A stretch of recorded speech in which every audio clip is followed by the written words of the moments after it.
the security conversation in Nigeria, it's taken a major turn, this time led by the president himself.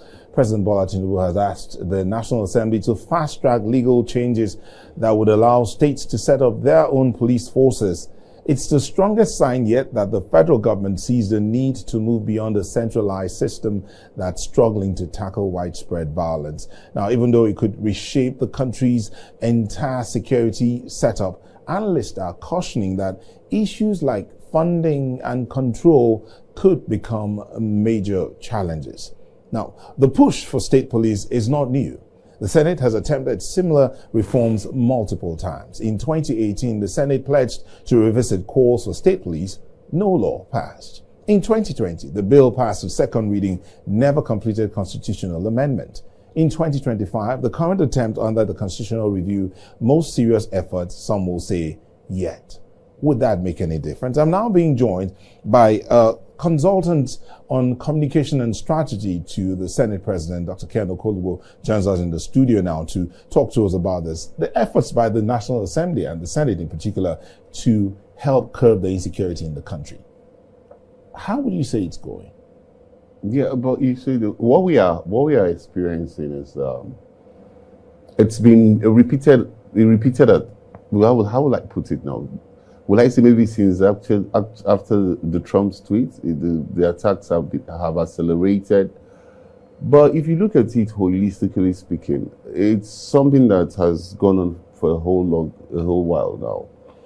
And I did a piece, interestingly, I didn't even know you were going to have me as your guest. I did a piece where I was recounting how we're on a dinner table and Senator Jimoh Ibrahim, was speaking to my principal and was very passionate about the fact that he needed to put a bill through that will require a security summit. Not the usual security summit, but the ones that have just been completed at the zonal hearings. And the fact of the matter here is they want to know what is really wrong. The traditional rulers have to come in. The student union leaders that's local then. The women leaders have to come in. Because if you look at it, kidnapping is not what we had in 25 years ago in Nigeria. It was very alien to our country. And no, kidnapping is so prevalent now. And that's why you can see that today they have said we must have the death sentence passed on kidnapping to act as a deterrent. We must take some very strong approaches. But we can't use the carrot approach anymore. It has to be one that has to be decisive. But would you say to send a strong message? Is the Senate taking decisive action in it's terms not of only the Senate. You're looking at the decide? National Assembly as a whole. Yes. Okay. Is there decisive action being taken to end this seeming trend of? I mean, the state police conversation has been going on for a while. Well, the state police conversation was part of the joint. But the they had a joint sitting of the Constitutional Review Committee of both the Senate and the House of Rep. Yes. And I was privileged to be there, being a consultant to the Senate President. And one of the things that they set up a security committee, apart from the zonal meetings that have gone on at least for the Senate, which has been concluded in each of the zones and the reports are going to be brought together, they set up a committee for security specifically. So what we're looking at is by the time you hold a centralized security summit, they will harness all the reports. The Senate President said that much. They'll harness all the reports, and this time around, they'll give you legal backing. And even if it is local vigilante, because if we keep saying state policing, we keep going through the bottlenecks, we keep going through the whole. What we are facing now is something we need to attack headlong.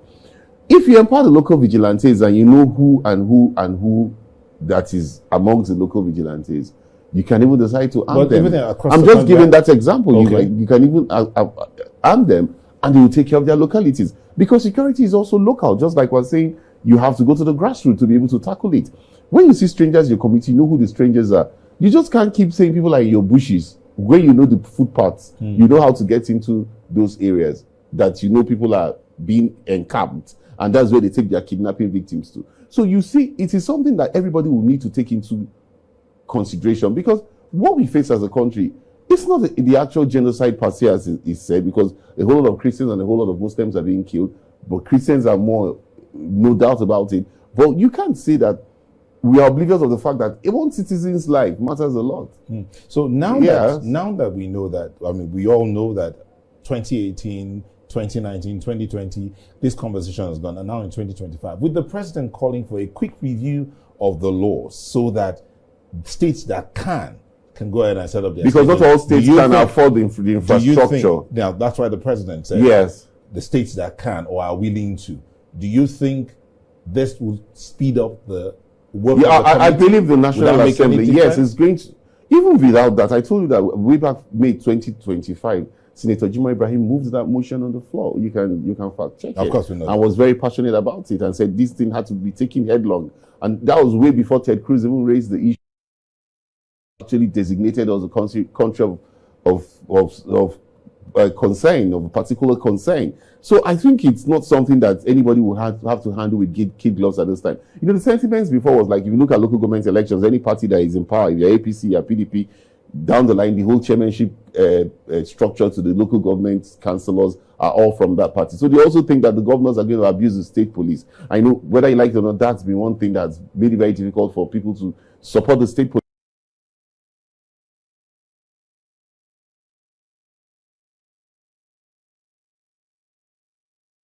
Where you have the state police, and at the same time you have the federal police overseeing the state police, but the state police will actually have the actual power to enforce laws and enforce security in the areas that they are domiciled.